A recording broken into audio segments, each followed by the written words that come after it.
বেতন ও ওভারটাইমের প্রাপ্য অর্থের দাবিতে ডোমকল পৌরসভার সাফাই কর্মীরা ডোমকল এসডিও মোড়ে রাস্তা অবরোধ করে বিক্ষোভ প্রদর্শন করেন।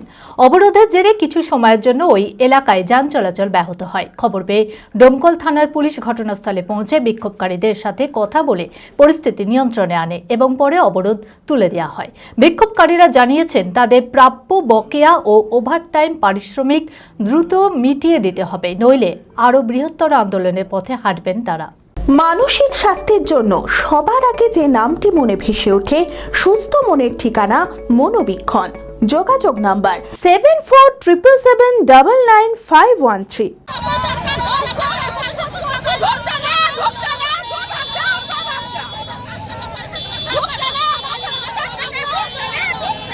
বেতন ও ওভারটাইমের প্রাপ্য অর্থের দাবিতে ডোমকল পৌরসভার সাফাই কর্মীরা ডোমকল এসডিও মোড়ে রাস্তা অবরোধ করে বিক্ষোভ প্রদর্শন করেন।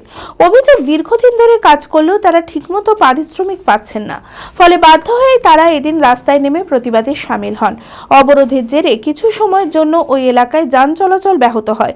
খবর পেয়ে ডোমকল থানার পুলিশ ঘটনাস্থলে পৌঁছে বিক্ষোভকারীদের সাথে কথা বলে পরিস্থিতি নিয়ন্ত্রণে আনেন এবং পরে অবরোধ তুলে দেওয়া হয়। বিক্ষোভকারী সাফাই কর্মীদের দাবি, তারা প্রায় 9 বছর ধরে ডোমকল পৌরসভার আবর্জনা পরিষ্কার করে আসছেন। খুব নোংরা পরিবেশে তাদের কাজ করতে হয়, কিন্তু এত বছর কাজ করার পরেও তাদের নিয়মিত ও সঠিকভাবে মজুরি দেওয়া হয় না। বিক্ষোভকারীরা জানিয়েছেন তাদের প্রাপ্য বকেয়া ও ওভারটাইম পারিশ্রমিক দ্রুত মিটিয়ে দিতে হবে, নইলে আরো বৃহত্তর আন্দোলনের পথে হাঁটবেন তারা। আমরা আর 4টে দিন আছে দিদি, আমাদের মাইনা এখন পর্যন্ত পাইনি আমরা। হ্যাঁ, এই মাইনা করি আমরা, হবে না এখন পরে এইরকম করে আমাদেরকে বসে রাখে। আমাদেরকে কাজরা ডেনে আবার নন্দ হলেতে কাজ করিয়ে আমাদেরকে বেতন পাচ্ছেন। এইভাবে প্রত্যেক দোকান বাকি আছে, আমাদের বাকি কাজ দিবে, দোকানে খেতে দিচ্ছে না, দোকানে খাবার দিচ্ছে না, চাল ডাল দিচ্ছে না। আজকে ওষুধের দরকার, আজ একটা ওষুধ কিনতে গেলে আজকে বসে 500 টাকা ভালো ওষুধ কিনে দেবো, এরকম হয়েছে। এরকম পা কেটে গেছে, আমার কত কষ্ট। খোঁজ রাখা নেই, মাজা ভেঙে গেছে, খোঁজ রাখা নেই। কেন হবে না? কেন খোঁজ রাখবে না? দায়িত্ব নাই আমাদের। সঠিক বেতন দিতে হবে, সঠিক বেতন না দিলে বাপরা মানবো না, মানতে হবে, দিতে হবে। কত পোকা লেগেছি, কত নোংরা বাড়ি, কত কি করেছি, ডোমকল পৌরসভার সাফাই কর্মীদের পারিশ্রমিক দেওয়ার দায়িত্বে যিনি আছেন, তিনি এই বিষয়ে বলেন, টাকা ঢুকতে দেরি হয়েছে এবং অফিস বন্ধ ছিল, তাই সাফাই কর্মীদের পারিশ্রমিক দেওয়া হয়নি। তোমরা যদি ডিউটি না করো তো আমার তো জোর করে করার মতন ক্ষমতা নাই, কারণ আমি পৌরসভার এর ভিতরে আছি। বলে তোমাদের এই বেতন আমি যাচ্ছি, অফিস খুলুক, স্যারকে বলি, তারপরে তো বুঝতে পারছেন ওরা কীরকম মানুষ।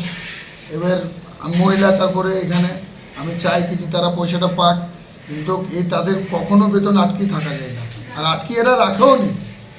পৌরসভা কখনো বেতন এদের আটকে রাখেনি। এদের কোনো একটা ফান্ডের থেকে টাকা আসে, বিতানের থেকে হোক বা সুটা থেকে, সে ফান্ডের টাকা হয়তো ঢোকেনি।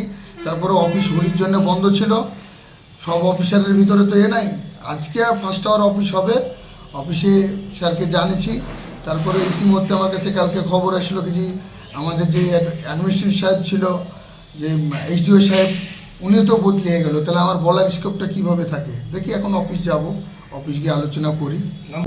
Manmohini health care, quality care with personal touch. মুর্শিদাবাদের সর্ববৃহৎ নার্সিং হোম এখন আরও বড়, আরও উন্নত পরিষেবা ও পরিকাঠামো নিয়ে নবরূপে আপনাদের সেবায় নিয়োজিত। Cardiology with cath lab, brain ও spine neuro surgery, specialized trauma unit. মুর্শিদাবাদে প্রথম ও একমাত্র রোবোটিক নি রিপ্লেসমেন্ট এখন মনমোহিনী হেলথ কেয়ারে। মাইক্রো সার্জারি, গাইনোকোলজি, অর্থোপেডিক, 350-এরও বেশি সফল IVF।